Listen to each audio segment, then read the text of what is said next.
మొదటి అధ్యాయం. యెషయా గ్రంథం మొదటి అధ్యాయం.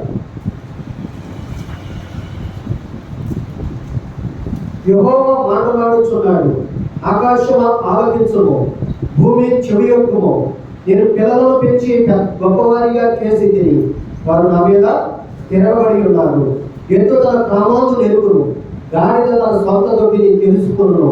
ఇశ్రాయేలుకు తెలివి లేదు, నా జనులు యోచింపరు, నా జనులు యోచింపరు. చూడండి, ఇక్కడ ఎద్దు తన కామాందు నెరుగును, గాడిద తన సొంత దొడ్డిని తెలుసుకును. ఇశ్రాయేలుకు తెలివి లేదు, నా జనులు యోచింపరు, నా జనులు యోచించరు. అందుకనే యోచన అనేది, ఆలోచించడం అనేది, ఆలోచన మానివేశారు. ఆలోచించడం అనేది చేయటం లేదు. ఇక్కడ దేవుడు అంటున్న మాట ఏంటంటే, యెహోవా మాట్లాడుచున్నాడు. దేవుడే మాట్లాడుతూ ఉన్నాడు.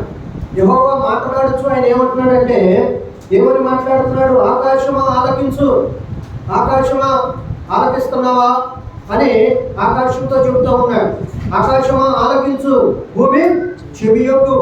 నేను పిల్లలను పెంచి గొప్పవారిగా చేసి తిని. గొప్పవారిగా చేశాడు ఆయన, పెద్దవారిగా చేయలే, గొప్పవారిగా.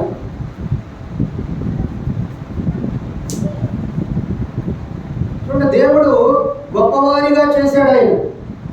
గొప్పవారిగా చేయటం అంటే ఏంటంటే, చూడండి, దేవుడు తన స్వరూపంలో తన కోరికలో చేసుకున్న ఆదాము అవలైన వారికి తోటలో ఉన్న ప్రతిదీ కూడా వాడి ఆధీనంలో ఉంది, వారి స్వాధీనంలో ఉంది, వారి ఆధిపత్యంలో ఉంది. వాళ్ళు కూడా అక్కడ యజమానులు. దేవుడు వారిని యజమానులుగా పెట్టాడు.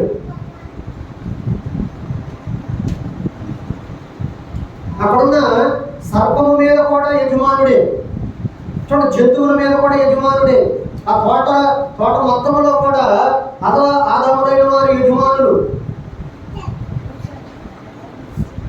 దేవుడు సర్వ సృష్టిని కూడా మనుషులకి అప్పగించాడు. సర్వ సృష్టిని కూడా మనుషులకి అప్పగించాడు.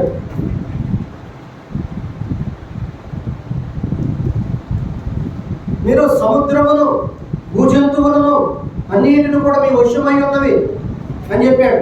వాటిని ఏలండి, పరిపాలన చేయండి. వాటి మీద మీకు అధికారం ఇచ్చాను అన్నాడు.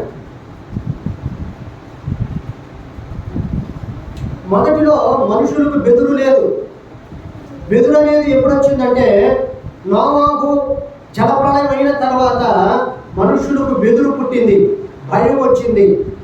అలాగే ప్రతి జంతువు కూడా